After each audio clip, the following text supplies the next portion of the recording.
and welcome to the Oceanic Pro League. My name is Michael Hingers-Hing, and it has been a massive week of League of Legends.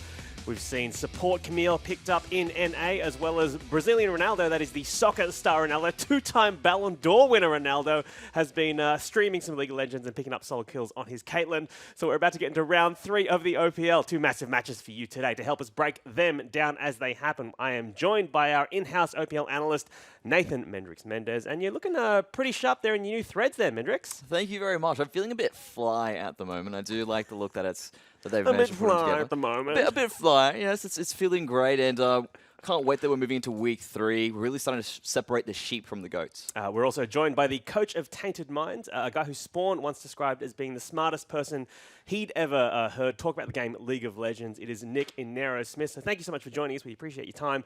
As someone who Spawn thinks would be good at the analyst desk, you're also a coach. How do you rate Spawn's coaching abilities? Because he's a former coach. Well, I've never actually got to listen to Spawn do any coaching, but I have played solo queue with him, and he does try a little bit of the coaching there, and it's kind of a joke. So, I mean, that's the only experience I have. A brutal roast to begin. So let us bring up the standings. Let's take a look at what's happening this week. We see Legacy Esports out in front on 6 points. They are undefeated right now, still at the top of the table. We also see Chiefs behind them, only dropping 1 point so far on 5. Direwolves next, then AV and Arrow's crew Tainted Minds in equal 4th. Sin have dropped to 6th after their loss last week. Abyss only picked up 1 point, and finally XL5 still looking for that first point of the split. Now, Aaron, when you look at that ladder, is anything seeming out of place for you, or does it kind of seem about right? To be honest, I kind of think everything's where it belongs right now. I think all the teams are about where they're going to end up at the end of the season. The only difference really is going to be where Direwolves are sitting. I think Direwolves can make an easy run for top 2. But other than that, everything seems kind of where it's meant to be. Mendrix, we're in week 3. We've just seen 2 weeks of play. Do you agree with Nero's assessment of the ladder? I feel everything is at that point where it has settled. Everyone's starting to show that, yes, we are the top teams at the moment, we are the bottom ones, but it's always one of those cases where the Cinderella story might happen. Some teams will pick out new strategies. A new patch change could occur, and that might benefit someone specifically. So you always have to keep your options open. Yeah, we're looking for that zillion buff in week 4, obviously. All right, let us head to this week's viewing as we bring up the schedule. Today, we see Sin looking to bounce back as they take on first place Legacy, who are keen to break away from the peloton, a word I learned this week, and maintain their early lead. Our second match of the day is a potential 6-pointer in Abyss, facing off against Avant-Garde, aka Abyss Light, as Juves called them. Bit harsh given that they did beat Sin last week, but anyway, tomorrow we see it's a bit of a mismatch as last year's champions, the Chiefs, take on promoted side XL5, and we'll finish things off with an Aerozone Tainted Minds taking on Cash Money Rich Boys Direwolves on Sunday afternoon. Direwolves are a tough match for anyone. How are you guys feeling going into that?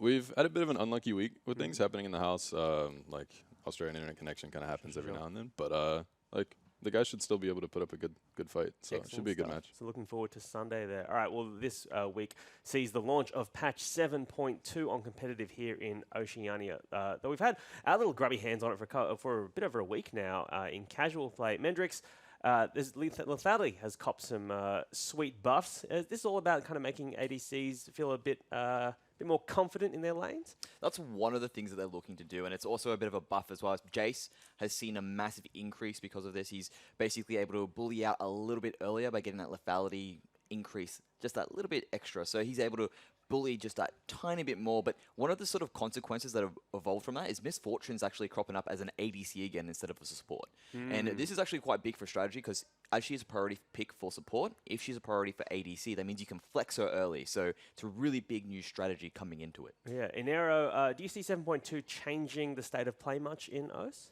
I don't think things will change too much. Everyone's kind of shown they have a bigger priority on Varus over Ashe for the most part. So it's kind of staying like that. Varus, Jace are definitely the big picks. I think Misfortune could crop up as a pick, maybe in the next week following, once teams have had more time to practice it, because I don't think too many teams have put too much into it now.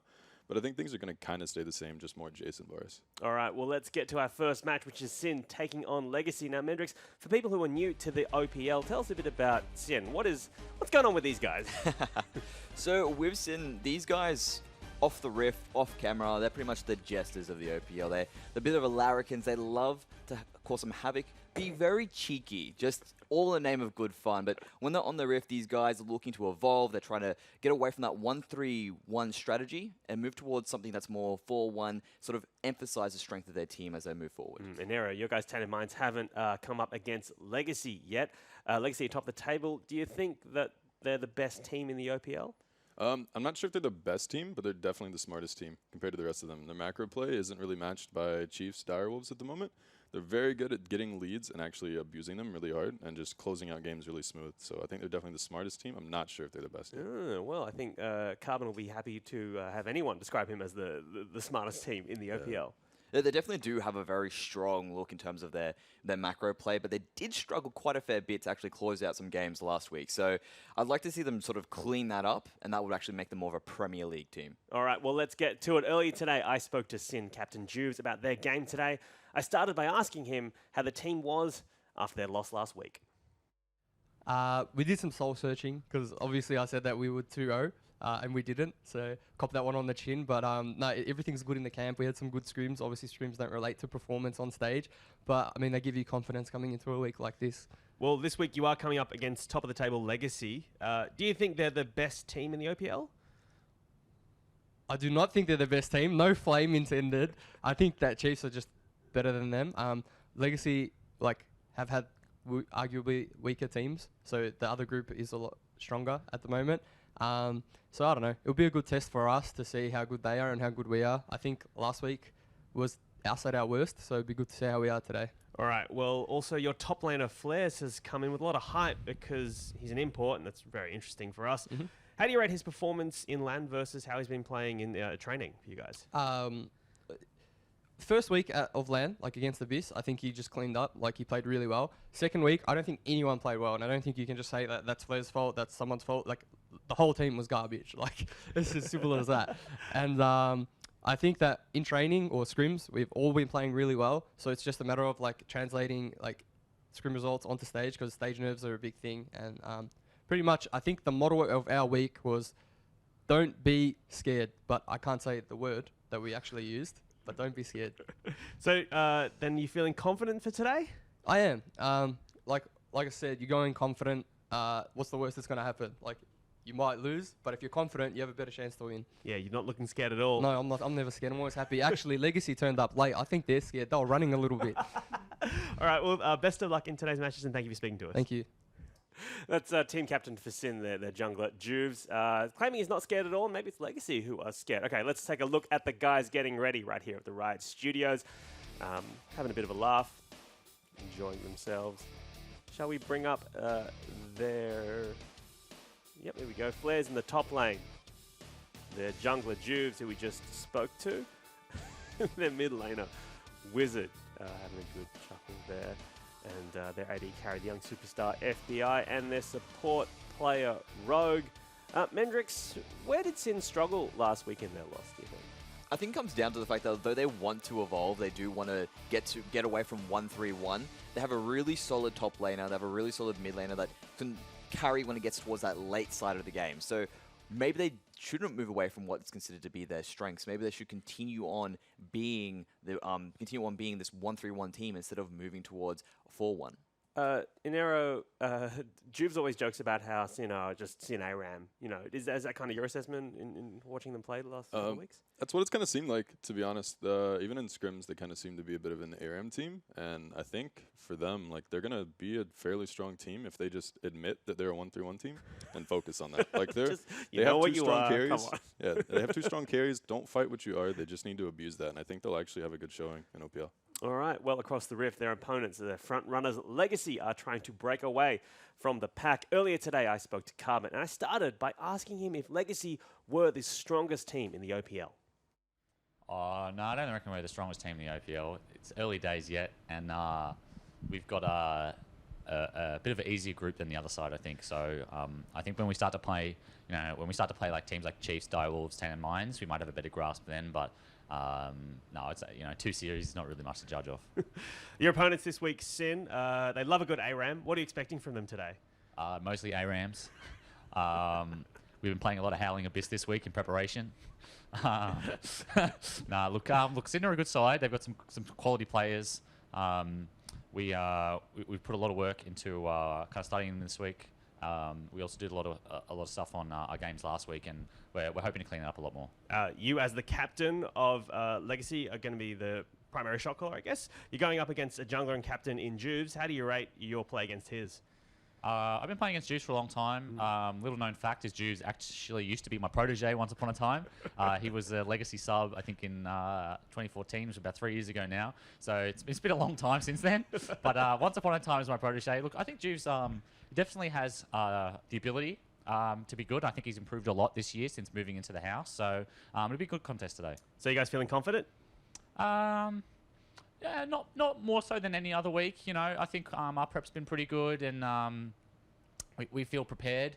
So look, Sin are a good side, so we're expecting a challenge from them. But yeah, we're confident. Excellent. Well, best of luck in the games, and thank you for talking to us. Thanks, mate. Tim Carbon-Wendell there ahead of his game against Sin today. So let's take a look at the Legacy guys as they're getting ready. And we're looking pretty focused. There's Solstrax in the background, their coach. Let's take a look at their roster, shall we? It's Tally in the top lane. I wonder if we're going to get to see a bit more of his gangplank again this week. Carbon, their jungle we just spoke to. Their mid laner, Claire. Their AD carry, Lost. And their support player, Cupcake. And as we see the team, they've got to be pretty confident going into this game, Mendrix. Oh, definitely. And they really need to make sure they keep this winning mentality that they've been going throughout these first 2 weeks. Because, like they said, they've been getting the easier sides. So if they continue just to stockpile as many points as they can early into it, that means that there will be you said ahead of the peloton. And if they continue to have that, that means they'll be well and truly in a good lead for that first place. And we know first place is worth a lot more this time on this particular tournament format, because it means you're automatically seeded into that finals. All right, well, let's take a look at that support player, Cupcake, for Legacy, who we were just talking about then. Now, Anera, you've been watching his play for a couple of weeks. What's your kind of assessment of this guy as a support? I think Cupcake's actually a pretty strong laner.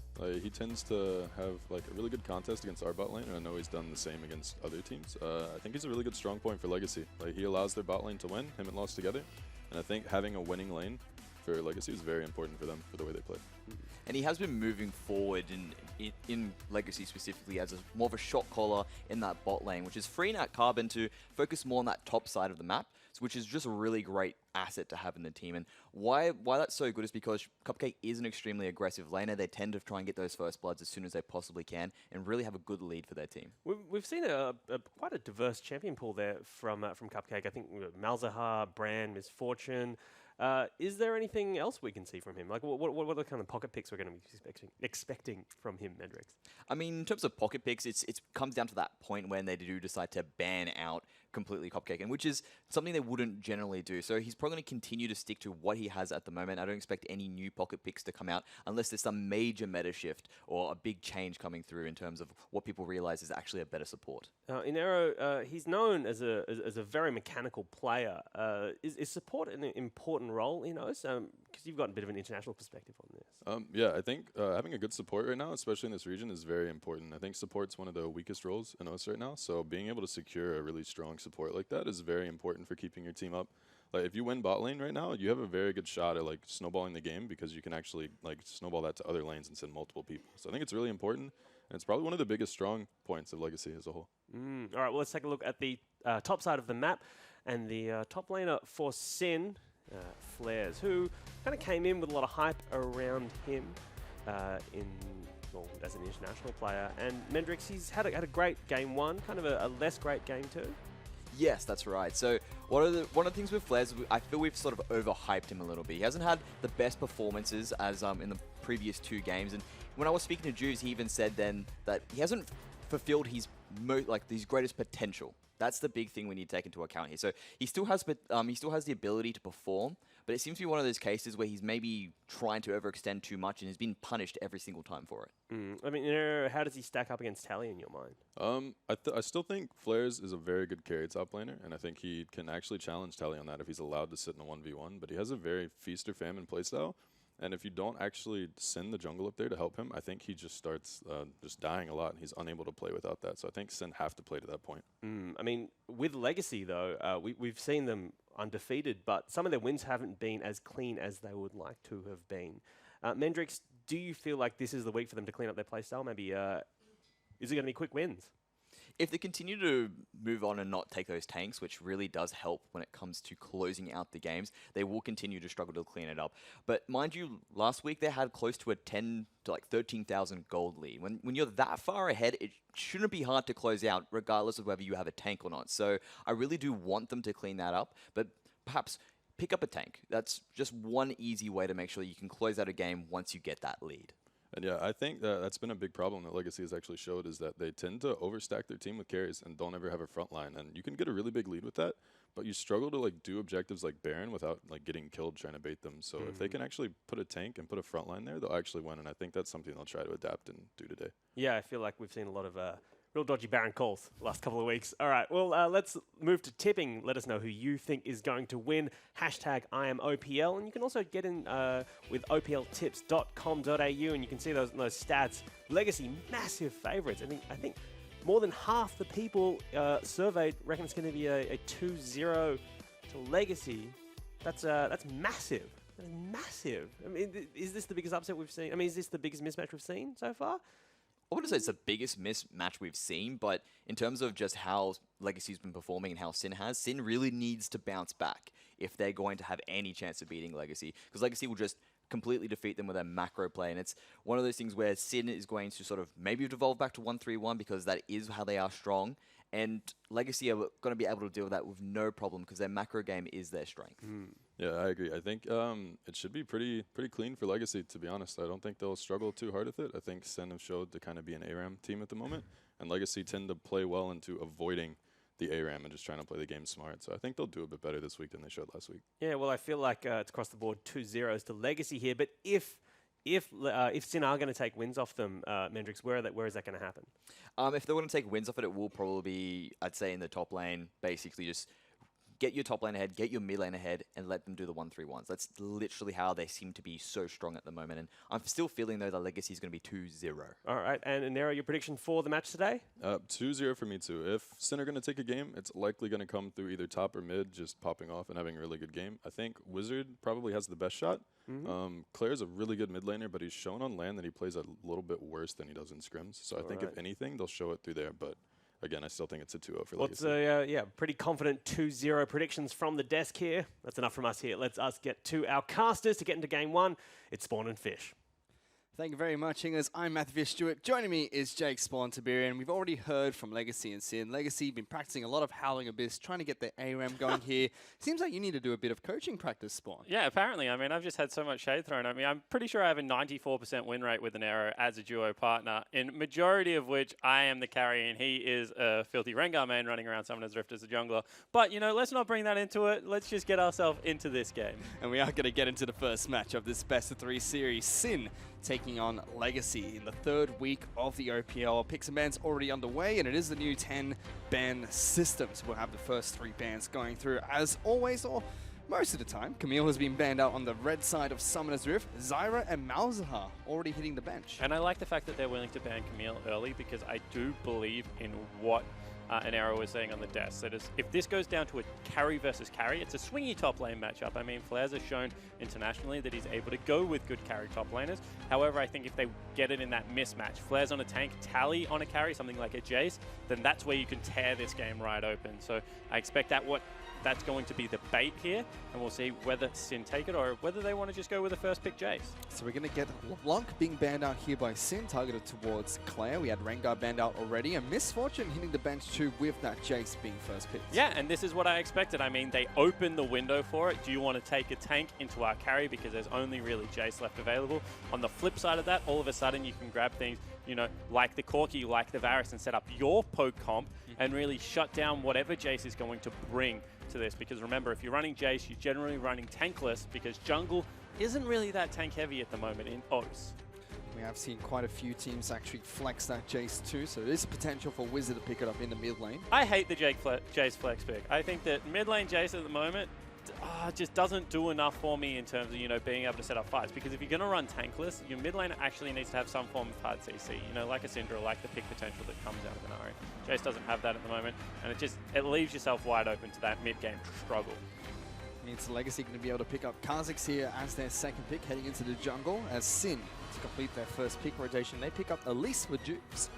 And it seems like they want to go with Jin to take on the Varus being picked up by Legacy. Yeah, so not really giving all that much away. I mean, we talked about, you know, what Cupcake's champion pool looks like after these three are banned away. See whether he goes towards a brand to really prop himself up there, because that's what we've seen out of him so far. If not, we're probably going to get some tanks played in the bottom lane, which will be new for the young man.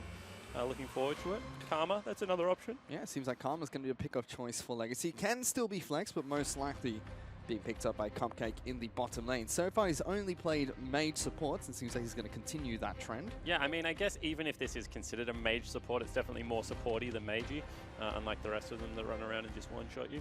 So it's going to be a different feel out of the Legacy bottom lane, but the good news is they've still got the push. They've still got, you know, a lot of priority running around in that regard. Legacy in their second ban phase here have already been targeting out more supports through to Rogue.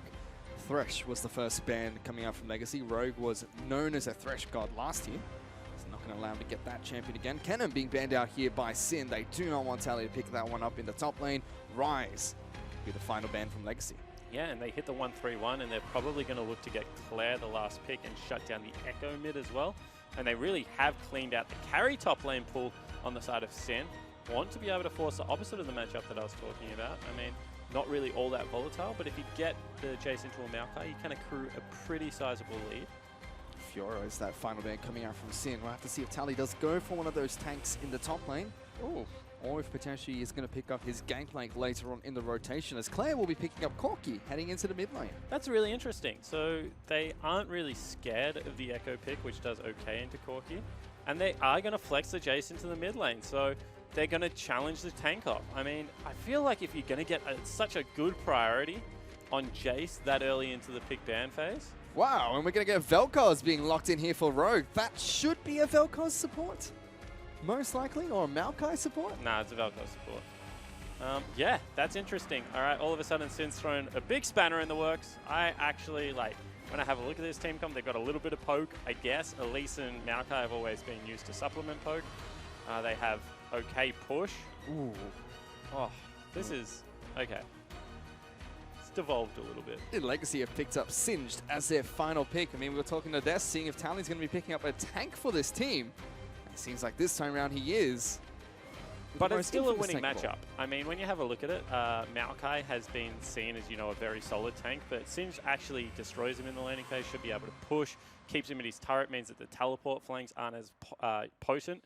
And then because all he really has to build against right now is, you know, a lot of AD in the mid game and maybe have one mana magic resistance item like a Spirit Visage, he should just be able to run through the lineup. So expecting for a fairly tanky Singe, not much AP coming out, and just good lane control. I want to see if he goes triple ring though, because that's always fun. That'd be good to see. That's kind of what has brought Singe back into the meta as well.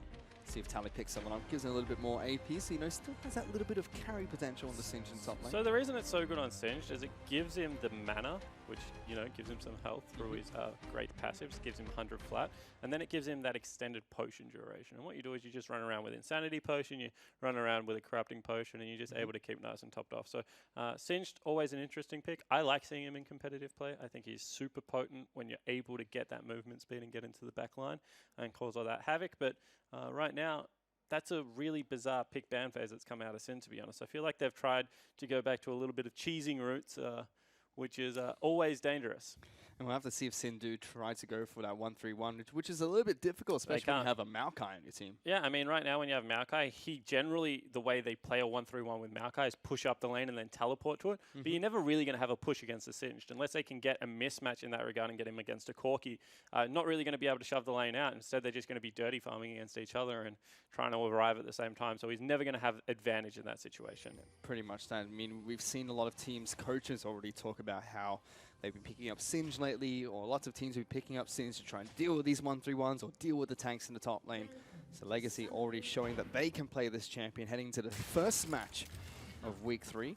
And Swiper said he wanted to be the first Singe, so, you know, Spook stole the Ivan away from Carbon, but Tally's stolen the Singed away from Swiper.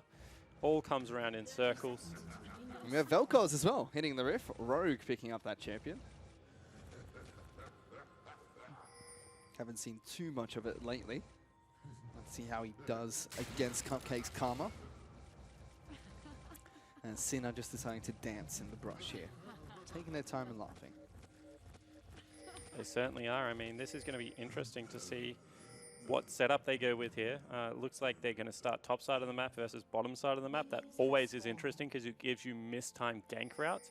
It means that Juves is probably going to look to go towards that top lane rather early, although he leaves and now starts top side of the map. So, you know, forget everything I just said. They're going to give the early advantage over Wizard, and then it's going to be a pretty standard map. Yep.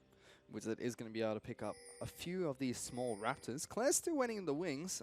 Does not decide to try and disrupt him. Wizard might... Oh, that's not You nice. can still auto. Oh, yeah, he doesn't even have enough AD for it. So he gets 2. It's still not bad. It's not the third one that you really need. I don't know what happened there. Did he just miss? Missed it. A little bit unlucky. Unlucky? I feel like they don't move all that quickly. I don't feel like luck comes into that one. He still will be able to take 2 and get a little bit of extra experience. Let's see if that's going to help him out in that mid lane. Meanwhile, in the bottom lane, FBI and Rogue go up against Lost and Cupcake. Good bounce there. I mean, able to get the second one onto Lost is always nice at the start of the game. You see Tally up in the top lane against Flares. Flares actually opting to go for Grass of the Undying instead of Courage of the Colossus. Yeah, and we've seen Courage nerfed, I think, 3 patches in a row. This is what it's going to mean. It's going to mean if you have to lane against heavy traders and you're going to have to pick up the Grasp again, if you can feel that you can get yourself unharassed into that mid game, then you can still go Courage, but it's just a little bit too much of a risk at the moment, in my opinion. Also, you know, it was used for a little bit of pseudo-sustain, and it looks like Grasp is just better for that again. Now Tally up here. He did start with the Corrupting Ring. Dark Seal. Dark Seal. With his refillable potion, so should be going towards the stacking Dark Seal route so later on in this match. Already pushing quite nicely against Flares. Carbon here going to be taking out the Scuttle Crab. So you want a base with like 1,000 gold in there so you can grab 2 more rings and upgrade your potion at the same time. I think it's 1,500, something like that. And we'll see whether he's able to get to that stage or whether, you know, this harass continues out of Flares and he feels like he has to base early. Flares actually trying to get a trade going against Tally there. So actually took a lot of damage in return, but does have Juves close by in case he needs something. As Wizard in the mid lane does hit level 4 first, so those Raptors helping him out a little bit to get a bit of poke damage down on towards Claire. Yeah, and Claire's actually gone with a Corrupting Potion himself, so able to stay topped off in that lane. Obviously knows he's going to take a lot of poke damage. See whether Wizard... Ooh, a little bit of a scuffle here. Carbon's going to be finding Juves here, as actually Juves jumps on top of Clay. He's forced the Valkyrie away. Immediately, Wizard tries to take advantage of that, gets the Thunderlord's proc straight back down onto the Corki.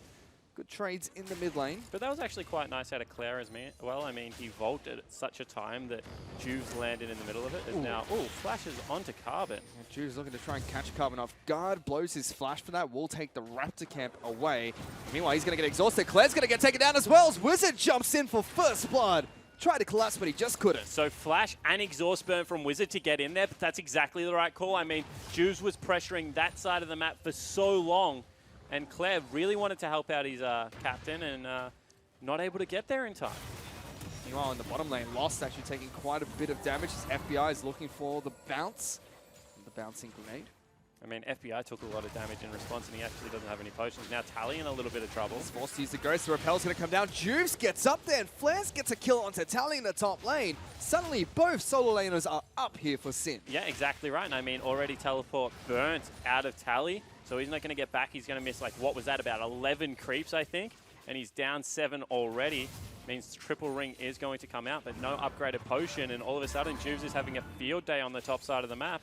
And this is what we wanted to see. Play towards your strengths. Play towards those solo laners. I mean, FBI and Rogue are a good duo lane in their own right. Just let them go to work. Carbon already spoke very highly of Juves there, saying that, you know, he was his protege about 3 years ago. And he has improved quite a lot since moving into the Sin house. And he's already flexing his muscles here on Elise against this Kha'Zix. I mean, Carbon's had a lot of good junglers, you know, in the Legacy family for quite some time. He had Juves, and then of course he had Impaired very famously, Elliot running around on his Trident squad, and then of course was able to get the Bip this time around, who's also a very good jungler. Now Wizard is in trouble. He has been caught out. Carbon is trying to flash forward for this one. Juves is waiting close by to protect the Jace. Claire and Carbon just can't quite find the kill onto Wizard. Yeah, they wanted to force Wizard out of lane there because he has no summoner spells available, but Juves reads it like a book, able to get the counter gank going. also looking to challenge for this ward. This is maybe the adaptation that why I thought they would take Jace into the mid lane, even though I'm still not a massive fan, is because you don't have to go to Black Cleaver as mid lane Jace. You can go to something like Yomu's Ghostblade, Edge of Night, etc. to get the lethality changes in. So would be interested to see what Wizard is running on his runes and whether he does have a lethality rune page. I do expect him to have one. He has gone for Serrated Dirk first, so has FBI. So we'll have to see if he's what he's gonna upgrade it into later on. But obviously, Serrated Dirk does not build into that Black Cleaver. On the flip side, Clay's gone for Cull? Cull. I can't do items today, Spawn. That's all right. I got your back, buddy. Cull, very good on Corki, actually, because you don't generally build all that much AD, which means lifesteal isn't going to be as high on Corki at the start of the game. Cull, of course, gives back life on hit, which is a little bit different. And because you're just going to be auto-attacking that lane, I mean, it makes a lot of sense to be able to pick that one up and cash in the bank later on. So I don't mind the pickup. It means that they've pretty much forfeited their early game, but maybe looking towards, you know, a nice power spike when they get towards that Trinity Force. A very similar reason to why we used to see him pick up the Hextech Gunblade as his second item. Especially since Corki does do mixed damage. Meanwhile, we saw Juice was able to take red buff away from Carbon. Carbon, in the meantime, is trying to take away as many camps from Juice as possible on the bottom side of the jungle, as Juice is waiting in the wings here against Tally in the top lane. But I feel like they must know this is coming. I mean, if you're going to play something like the Singed and you're not going to be able to get into, you know, heavy farming mode, you know you're going to be camped. He doesn't insta-clear waves the same way Maokai does. And it's really interesting to see the dynamic here, because this is a lane that Tally should be winning, but unfortunately, just due to the early ganks, or fortunately if you're a Sin fan, not able to get really rolling here. Carbon's going to be able to take down red buff for himself. But speaking of Sin, I mean, they've lit up the map right now, Spawn. They've got 3 pink wards on the top side of the Rift, wards inside of Carbon's jungle. The only place they're not able to spot him out is on that bottom side, where Carbon is able to take the red buff away for himself. And I mean, this is what you expect out of Sin. When they come in with a game plan, they generally, you know, execute very well. It's just when, you know, you don't agree with the game plan, as Inero and Mendrix were talking about quite a lot. It's when they don't play to really their strengths. Ooh, Cupcake takes a lot, but Rogue has to flash. Gets out of that one safely there. That just happened out of nowhere. I'm sorry, mate. I took your job, but like, I just did not expect Lost to walk up and throw an ultimate out. Is that the package? That is the package for Claire. That looks awesome. That is amazing. I've never seen that skin have the package. Meanwhile, in the top lane, Claire's almost going down there, forced to pop the ultimate. You can see Wizard as well as Jews making their way towards the top side of the map, looking to see if they can cut Tally off and take him down before he can get back to base. Does throw down the Goo, trying to stop them from chasing on towards him. That gives Sin time, Legacy time to take down the first dragon of the game, but this might mean that Sin can take first turret. Yeah, I mean, first turret would definitely be a good reward, and having Wizard up there means that it will fall very quickly. Of course, Elise with her W and her spiders, one of the best turret takers in the game because of exactly that region, can bridge the waves. They're able to pick that one up. And now, whoa! Carbon getting taken down! Rogue gets a solo kill onto Legacy's jungler! That came out of nowhere. Yeah, it certainly did, and they're making a little bit of noise behind us. Let me tell you, that was a fantastic play out of Rogue. Looked like he burnt, he burnt the flash bottom lane, so he was just able to set up, and Carbon didn't really respect the damage that was going to come out of the support. Of course, a lot of true damage in Vel'Koz's kit when he gets the trigonometry right. Of course, that 3-hit passive. Able to light them up for some nice true damage on the ultimate. And Sin are off to a great start here in their first match against Legacy, 3-0. About 2,300 gold in the lead as well. Most of it from the top side of the map. Yeah, it certainly is. I mean, apart from the fact that Rogue went mid and got involved in a kill by himself, and that's starting to do some serious damage. Everything else has really been top side. Legacy tried to respond by going bottom side. It got them a dragon, but not really all that much else. You know, CS lead is starting to accrue here, which I guess is possible to, impossible. It is possible to point out. Also important, I would say more importantly. So we'll see whether FBI is able to stand up. He's gone with the refillable potion. That means he's expecting to take a lot of harass in this lane. Yep. See a lot of ADKs out of Korea picking up refillable potion against the Varus. Bang was one of the ones that started to do that more frequently. It was all Lucrit's fault at Worlds. I mean, Lucrit came into lane with a refillable potion one time. I think it was against the Rocks Tigers. Then all of a sudden Gorilla started doing it, and Prey caught on from Gorilla. And then Bang had one as well, you're right. So Everyone kind of got on the refillable potion hype train. Very cost efficient. Now maybe Juves looking bottom lane. Well, Bro taking a ton of damage, going to get locked down by Lost here. He might actually fall, but gets an exhaust on the Cupcake. Suddenly the teleport's going into the bottom lane. Juves has been exhausted. Karma's trying to stealth his way in to pick up the first kill for Legacy, but Flares trades it back as he takes down the support and will take down the big tree as well. There goes Lost flashing forward to take down Rogue, sniping him off, and Wizard is now trying to make his way into the bottom lane, throws the hammer down to pick up a kill, and Sin are able to trade 2 for 3. Yeah, really nice collapse coming out from Sin then. I mean, that looked like it was all going to be Legacy's favor. Juves went a little bit too deep, but then Flares appearing on the back end really saves that team fight. And Wizards just there first one more time. Good cohesive play coming out of this Sin Gaming lineup, and that's what we want to see out of them. Certainly is, and they still keep their gold advantage, creeping towards 3,000 gold ahead of Legacy here. All of the members moving into the bottom lane there. Just seems like they had the upper hand as Wizard now fancies his chances against Claire. Going toe-to-toe, goes hammer form, gets exhausted but smacks him back. Wizard goes on a killing spree here as he takes down Claire one-on-one. And Claire didn't flash. I mean, you can flash the To The Skies damage and then turn that around on its head if you're Claire. That's exactly what he's thinking. It's not a bad trade to take. However, Wizard gambles with it and comes out ahead because Claire misplays. Both of them using the exhaust in that as well. Still, Wizard comes out on top. He's going to go back to base. 3-0-0. Already has his Yomu's Ghostblade. Claire still waiting to pick up the final components of his Trinity Force. And now I'm really interested to see how the rest of this game plays out for the Legacy lineup, because Carbon on the Kha'Zix, generally regarded as the strongest jungler on the patch, aside from Rengar, who you're just never going to see, is down in levels. I mean, he's the same level as the supports on Summoner's Rift. That's not what you want at all if you're Carbon.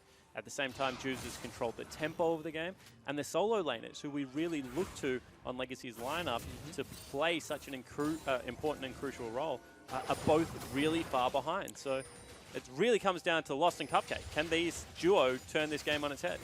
Again, Wizard, he's stepped up once more here for Sin. This time around, though, Flares has definitely stepped up to the plate.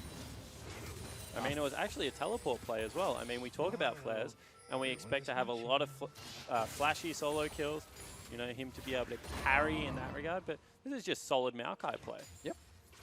Very solid coming out from Sin so far, and they have moved away from that 1-3-1 in this match. In terms of what they've drafted, we'll have to see if that continues to be the case. No ARAMs coming out from them either. They're playing quite nicely. Juves actually waiting in the wings in this bottom lane as Kodakol gets popped here by FBI, looking to see if they can collapse onto Cupcake and Lost.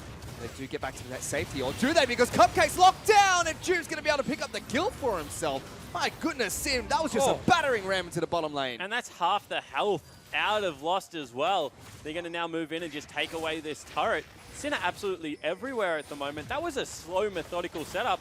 And one more time, just Cupcake not respecting and not getting back behind the turret means they fall. And now 8-2 here on Summoner's Rift. Claire's going to be able to use the time that Wizard was away to get some damage on this turret. Taking it up quite a bit there as Wizard returns. Karma is waiting in the wings with Lost. But Sin have taken on their second turret of the game.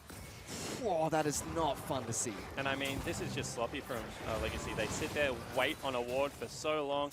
They don't have anything to sweep it out. I mean, Wizard just takes a pop shot and chunks them. There's no way that they can siege this turret anymore. Now maybe looking to catch out FBI and Juves. Carbon popped his ultimate there, trying to collapse on top of them. It honestly looks pretty desperate already out of Legacy. It certainly does. They are down quite a bit for 15 minutes into the match. The second dragon of the game is going to spawn. Legacy picks up the first one, which is just a Cloud Dragon. And I mean, 54% of Oceania, myself included, is on the path to being very incorrect about this series. Certainly are. Sin putting up a great performance in the first match. But still not done yet here for Legacy. They have time to try and get back into this game. Tally on the top lane on the Singe, who's known to do well into tanks. Not having a great time at the top lane. 0-1-0. Has picked up his Righteous Glory with his upgraded boots though. So will be a very fast Singe if he runs into a team. And this is what you need to look for. I mean, do they get one of those surprise engages that can bring them back? Or are they just going to be like brute forced here? And right now you can see Flares goes in, claps his hands. Tries to soak up damage, jumps on top of Claire, takes him down immediately, and he's still soaking off damage from Legacy. flashes out with a sliver of health, and Sin get the turret as well. And I actually really like this Vel'Koz pick at the moment because it's blocking a lot of the counter engage that would come in either out of Tally or out of Carbon. As soon as they go to run forward in a straight line, he just lays down the carpet for them and looks to be able to knock them up with that E and deal a lot of damage. You saw that Flair's got away on a slither of health, and that's another kill over to Wizard. And really, they need to start stalling on the side of Legacy because they're bleeding turrets so profusely. They certainly do. Wizard is a monster right now with those 4 kills, has gone back to base, picked up more components of that Black Cleaver, and upgraded his tier 2 boots, so he's going to have lots of cooldown reduction in these extended engages for Sin. Yeah, what is he at, 30 already? If he took 10 in his runes, that's already done. If he didn't, I mean, blue buff's going to help him out in that regard. Lots of members up in the top lane right now for Legacy. See whether if Tally goes fishing to throw back a Maokai, whether they just go for the siege. But right now, everything else is wide open, including Dragon. Juves has started that one up. So Legacy are going to be able to take down this top lane turret. 4 members grouped up there, and immediately Sin ping towards the bottom side of the map to get pushing, as well as the mid lane to get sieging. Legacy will take down the top lane outer turret, but they've lost the Dragon. We do have FBI pushing bottom lane, and now they're looking towards Claire as well. He's forced to flash away. Rogue's going to jump straight on top of him. Looking to force a flash out of Claire, gets it, and Sin are looking for their tower. Yeah, I mean, Claire flashed, so Rogue thought he could line him up there. In the meantime, Lost has just killed the top laner of Sin. That's a little bit of a mistake. They should have backed away. Unless they can grab a turret in response, it's going to be a turret and a kill for not really all that much. They could potentially lose their top lane inner turret as well. FBI has finally pushed towards the bottom lane inner turret, but Tally is back, looking to try and deal with that one. As we check with the top lane, just Flair's getting caught off guard here, flung back into the team by Tally. Just gets destroyed and dismantled by 4 members of Legacy. Tries to do what he can to delay them. Sin, in the meantime, have been able to take down the mid lane inner turret. This is big. They're going for the play. Teleport comes in. It's going to protect that cannon minion as it takes up those turret shots, and they lose their inhibitor turret. Now Tally's been jumped on. Curticor comes out. Rogue's going to pick up his 2nd kill of the match. Claire's trying to turn this one around, but Flares does not care as he tanks up auto attack after auto attack, turns it back around, gets on top of the Valkyrie. He gets exhausted, but Wizard comes in and goes to the skies to pick up the kill on Corki. Sin are dismantling Legacy 1 by 1. Yeah, they certainly are. They're able to pick up another kill. Carbon now has been stunned. He's going to get popped away. It will be a double kill coming out for Lost. Carbon lives with barely any health left remaining. You can see Cupcakes trying to get into the backlines here and slow them down. FBI incredibly low, forced to flash away. Lost might be able to draw one more arrow, but Juice jumps in, body blocks it, and gets on top of Lost for the shutdown and the double kill. My goodness, this guy's a monster today. Tally will come in for some cleanup duty, gets the poison on towards the 80 carry, but it will be Wizard that gets to run away with his life. Yeah, it certainly will be. So Wizard escapes. 4,000 gold, still the lead right now for Sin, and they are able to break open the mid lane inhibitor. This has been such a sloppy game from Legacy. I mean, I don't think they expected the pace. Take another look at this. Teleporting in at this stage of the game, I mean, it's sub 20 minutes is so brave because death time is incredibly low. And you can see that Claire, as well as Lost, are just able to continue to throw poke at the back line here. And Flares doesn't really take all that much damage, but you can see rocket after rockets going onto Juves, means the rest of the team's really having a difficult time following up. And I mean, really, the MVP here was Cupcake. He's able to get the first tether. I mean, right now, he dodges it, goes outside of the base, takes the long way around, and is able to set up another play here on the back end. I mean, this is what you like to see out of a young support. Nice, bold calls, saying, you know, we can still continue with this one. He blindly face checks around the corner. This should be a ward straight away as he's flashing. As now Juves is being caught up, he's dead. He's getting taken down by Lost, snipes him off with a piercing arrow. Carbon barely escapes with his life in the meantime.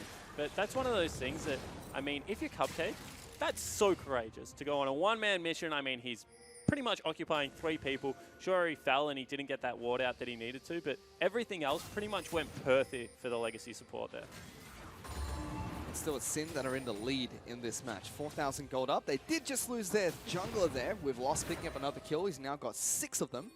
So he is the hope right now for Legacy, you could say. Yeah, and I mean, when you have a look at the gold values, because they hard turrets and they're so potent, I mean, 3 of them. And Wizard's pretty much been involved in every single one.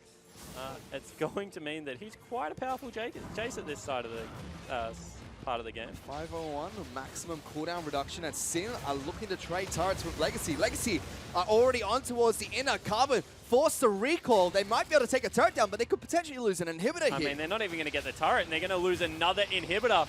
Decisive shot calling out of Sin as now Juves tries to stop the backs, and we'll see what else they can get. He's already stopped the backs once, not going to be able to get all of them the second time round, but Sin, they've dismantled another inhibitor turret. The inhibitor's going to fall shortly after, but Legacy looking for the engage. Claire forced to jump in, but has to get the heck back out. Flair's now trying to stop Tally from going in, but Wizard is gone man mode. Does eventually fall, but knocks so many health bars of the Legacy squad down. Tally's getting locked up. FBI with one, can't hit the second, will get the third. Predicts the flash coming out for the double kill, and Sin are on fire. Sin certainly are. I mean, they're able to pick up 2 kills, only losing 1, able to break the base in another position. Juves is still alive. That means they can go towards the Baron, and you know, this gold lead just keeps growing, and the pace of the game is only getting quicker right now out of Sin.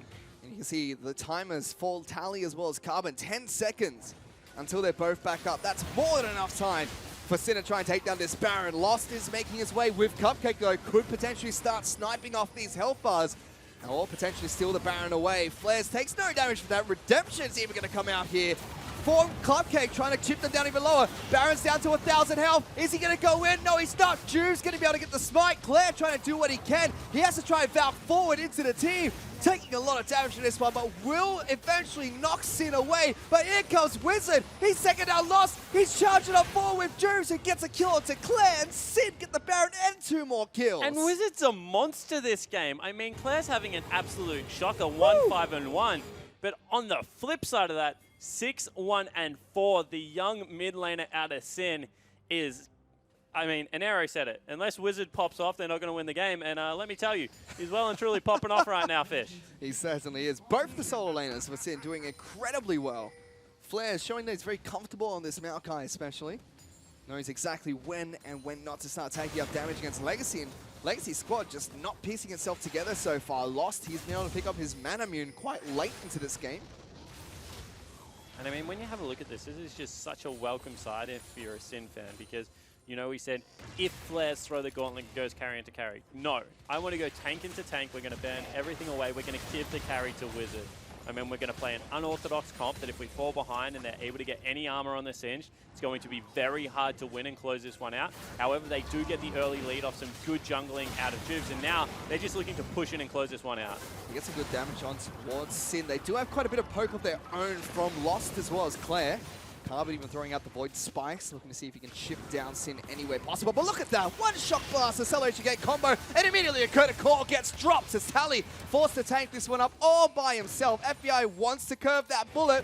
Not going to be able to do so as Tally tanks up even more damage. Tick after tick, slowly whittling down this tank. Yeah, I don't even know if it's slowly. I mean, Tally right now is just at half health, and they can't find a way in. That means another turret's going to fall, and unless they make a play soon, this game's just going to be over. Here comes the redemption from Legacy, looking to try to start up a fight. Here goes the inhibitor turret. Juves going to get taken out first. Lost gets a kill. The rest of Sin forced to flash away. Tally's got the Righteous Glory going, but look at Rogue, throws in the laser beams to pick up the first kill. Claire forced to flash away here as the exhaust gets put down. Acceleration Gate combo not going to connect, but FBI is charging on forward. Will get exhausted, throws out the bouncing grenade, but does get taken out. Lost over the wall for the kill for Legacy. They defend the base a little bit longer, but they've lost all their inhibitors now. Lost is a monster. I mean, this man is single-handedly, along with his support player, trying to drag Legacy back into this game.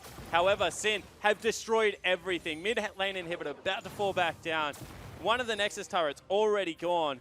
This game is in very dire straits. Luckily for them, they do have that inhibitor backup, which means no double super minions in each lane, but Sin still have some of this Baron to work with. Looking to try and take down the third dragon of the game before they propel forward towards the Legacy base. Still Lost, he's 8-3-3. That's a lot of damage here, Spawn, but just not quite enough right now. I'm not going to call that one yet, because he seems to be doing a little bit of work. I mean, 8-3-3, he is also up 20-odd CS.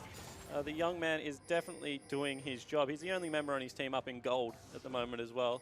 I mean, when you're down 7 turrets and you're up in gold, you had a pretty decent game in that regard.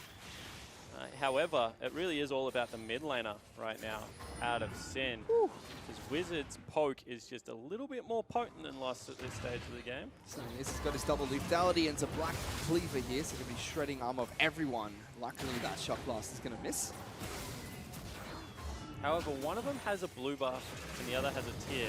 So if that does fall off Wizard, I mean, Lost has a bigger standing mana pool as well as access to his fountain. So he should be able to just poke for days.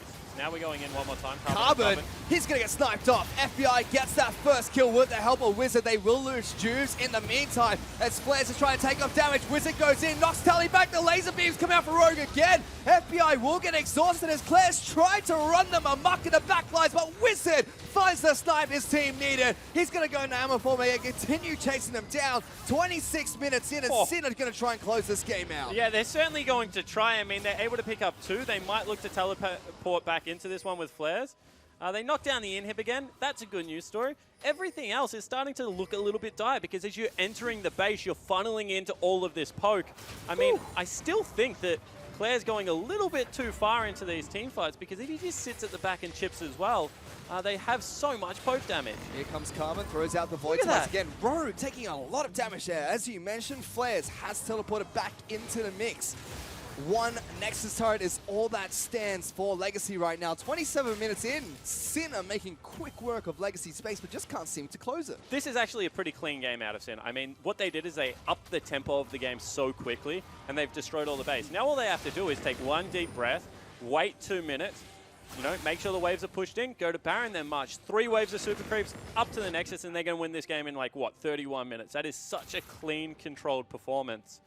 On the side of Legacy, what it comes to now is, you know, can we get the Zerod out? Are we able to keep it alive? Is that one of the lanes that we can stop from pushing in? Okay, cool. Can we get enough poke damage around the Baron to really deter them from taking that objective? Because if not, this game becomes impossible to win just because of how Sin have set up. Well, the little rhinoceroses are charging the top lane. Sin has picked up 1.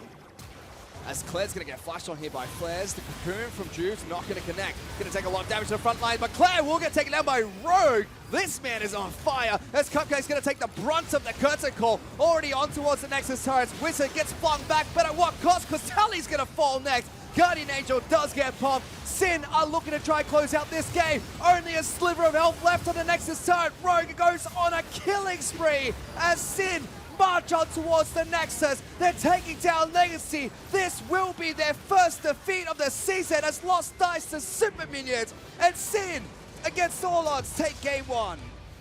And what a performance out of Sin. You can see Juves is pretty fired up on the back end there talking to the boys. Big smile on Flares' face. But that all started just because of how Juves was positioning the guys around the top side of the map. I mean, I'm going to challenge Raptors. Come, Wizard. That's first blood. Now, with that information, I'm going to go top lane. I'm going to be able to pick up a kill for the Maokai and just continue to jockey for position. And when Legacy tried to transition that to bottom lane pressure, I mean, Sin just had all the answers. Exactly that, and they pick up a quick win here, Spawn. About 28 minutes into that one, Sin able to take down Legacy, or the front runners of the OPL right now. Yeah, exactly right. And I mean, I said if you clean a game up at 28 minutes, that's really good League of Legends. That means you've executed on your game plan. You've been able to push every advantage that you have. And that's exactly what Sin did. I mean, they didn't even wait for the second Baron. I mean, maybe a little bit over eager. I think that there's a cleaner, like that was maybe an unnecessary risk. You saw how much damage they were taking at the end. But really, only Lost got going for Legacy in that game, and that's not good enough. I mean, other members need to step up. Cupcake played good supporting roles, but we keep saying this, when you have like such a linear team comp and you fall behind early, it's really hard to get yourself back in the game. Well, it still is a best-of-3 series between these two teams as Sin pick up game 1. For now, though, let's throw it back to the analyst desk. Thanks very much, guys. Well, here at the analyst desk, we've just seen an end to Legacy's winning run, and obviously we absolutely picked it by saying, well, no, I mean, Nero, you did say if mid and top can pop off, that's the way Sin are going to find the win, and that's kind of what we saw, Nero. Yeah, their mid laner got a lead early in the Jace Corki matchup, which is really nice for him. Like, they won 2v2 mid, and they abused that fact, and they got a free kill, and they just snowballed off of it really well. Like, it's really surprising to see, actually. I'm actually pretty happy to see that out of Sin. Yeah. It was good. Yeah, completely agree with that there. And what I actually like about what ended up happening in those team fights is Juves was sort of the one that instigated everything. He was there early. He got the first kill for Wizard, straight away moved top, and it was just such a quick pace. So we're looking at a completely different side from Sin. And one of the things that Juve said in his interview is that they don't want to be scared, they don't want to play afraid, and they definitely showed that in this game. I mean, one of the things about this is we had reservations about Legacy coming into this. We said they were unable to close out these games as quickly as they could. So what I want to ask is, are the weaknesses we saw from Legacy today the same weaknesses which we identified earlier in the split? Nero? Yeah, I think, again, it was just kind of more of the same. Legacy has their bot lane who's consistent. Their bot lane always gets a lead. Claire is showing to be a bit worse on stage than he is in scrims. And like, even though they might have good shot calling and like keeping themselves safe from things, if they lose in laning phase, like, it's really hard to shot call your way from a loss because it just depends on the other team playing worse. So like, Legacy have to be able to fix that. And I think another thing is Tally ending up on the Singe pick. I think Singed is good into this, but it's just more of Tally playing a weird champion that I guess people more aren't used to, but it seems like Legacy just aren't that comfortable with it. Like, they're not comfortable with laning with those champs. Yeah. And one of the things I think is they didn't actually expect to have to deal with a Jace in mid lane. They were probably expecting Jace to go top because they know Flares is such a proficient Jace player. And when they flexed it towards the mid, ended up picking up the Maokai, they sort of thought, okay, we have to pivot. Singe was an excellent choice to actually pick up there, but it didn't work out for them. Well, in terms of the draft, we see a lot of bans being directed towards that bot lane. We see Malzahar, Misfortune, is that just so they can... and then the Vel'Koz pick out of nowhere, right? Did anyone know this was coming in Arrow? I've seen them play the Vel'Koz pick, so I kind of expected it. Obviously, I can't say anything about that, but yeah, like, I expected to see this pick possibly. I didn't expect it first game, maybe as like a cheese pick later on if they like lost first game and wanted to pull it out. But I mean, it worked pretty well with everything, and yeah, I think it worked out well, so it's worth the pick. Mendrix, what's the strategy behind the Vel'Koz pick? Well, I feel it was just sort of a case of they've banned out a lot of support. So what ended up happening is because of all those supports were taken away, they thought, okay, we can just default to the Vel'Koz, we know we can use it. And Rogue did extremely well on it as well. He even managed to pick up a solo kill against Carbon in the mid lane against like 2-on-1. So he was just showed us he's extremely proficient on that champion, and it's an excellent pocket pick for him to use. Yeah, and looking at the pick, I guess it adds more to their poke that they were looking to do with their whole comp with Jace and Jhin there. I guess they just wanted to have that, so they had another way to poke and annoy them. I guess they expected they weren't going to maybe win lane, and they just wanted something to be annoying later, and they didn't need anything else like engage-wise. So once you it stack like, that helps on with top that. of their early lead. Yeah. All right, well, let's take a look at this first replay, which is a team fight early on in the bot lane. And Mendrix, what's the significance of this? So they figure they can get an early kill onto Rogue there, but he just walks off, and immediately FBI reacts really well. And because Flares teleported in early, the communication on Sin in this entire game has been on point. No fear, they continue to play this out really well. That was an excellent job by Lost to get that specific kill, but the big thing here is that Flares is there and Tally is late. And because Tally is late, that ends up being a problem for them. They got one tank, they're able to get the target priority that they want, and then because that was the case, they're able to easily focus everyone down afterwards. Inera, watching that replay, could you tell why Tally was so late teleporting in, or is it just sort of he was late pressing his buttons? Yeah, I didn't get to see the wave beforehand, but it's highly likely that he had to like clean up a wave that Maokai had left. Like, when the turret's already down like that for Maokai, it's super free for Maokai just to TP down, and it's the easiest way to snowball the game. Tally was probably picking up a wave and had to decide between teleporting then or like waiting and losing the wave. Like, sometimes it's just not worth it to do that, and you have to be late and hope it works out. Well, let's take a look at this kind of frankly surprising win from Sin in the second replay as they are just storming the base here, Mendrix. So this comes off the back of them doing their typical ARAM style. It looked like they were not going to get too much out of this, and Flares goes down early because Legacy sort of collapse onto him. But Sin hang around, they continue the ARAM, and next thing you know, when Flares comes in with a teleport afterwards, it's just them storming the base. And Flares completely unfearful with these engages. He does fall there, but it allows them to really break into the base, get the tower, get the inhibitor, and it sets them up for the rest of the game. Yeah, Inera, when we saw this and we were watching it backstage, you said to me, look, we're about to be 20 minutes in. If they've taken this first inhibitor, now we're going to find out if Sin are the real deal, because can they convert this inhib they've taken into a win? And they managed to push bot lane and take another inhib there. And yeah, did you feel surprised that they were able to convert it, I guess? A little bit. I wasn't really happy with the way they did it. Like, starting the Baron, I think they were possibly throwing it to a 50-50, but it ended up working out for him. But like, that's where you can tell if a team is good. If they take an inhib and they're able to actually use that to close the game, then that's a really good sign. Like, some teams can get a snowball early, manage to get an inhib, and then they just kind of run around the map and hope something works out, and they just feed bunch of farm to the gold, other yeah. team. Yeah.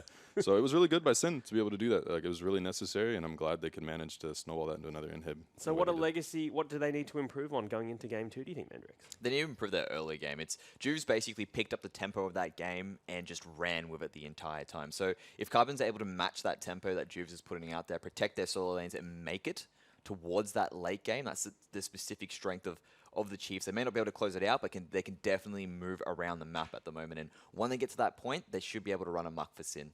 All right, well, that is game 1 from Sin versus Legacy. We'll be back with game 2 after this.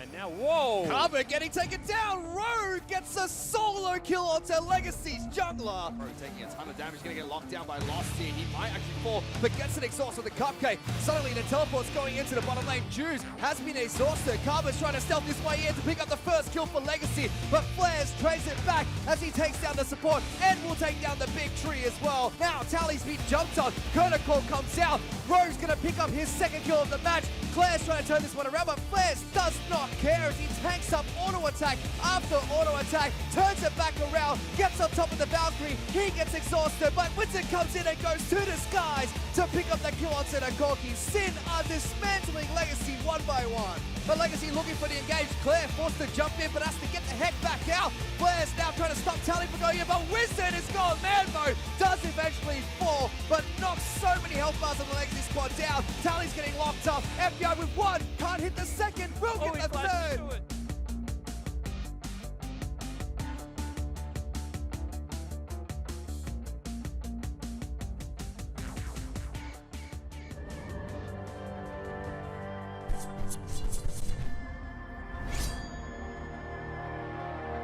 Let's finish this quickly.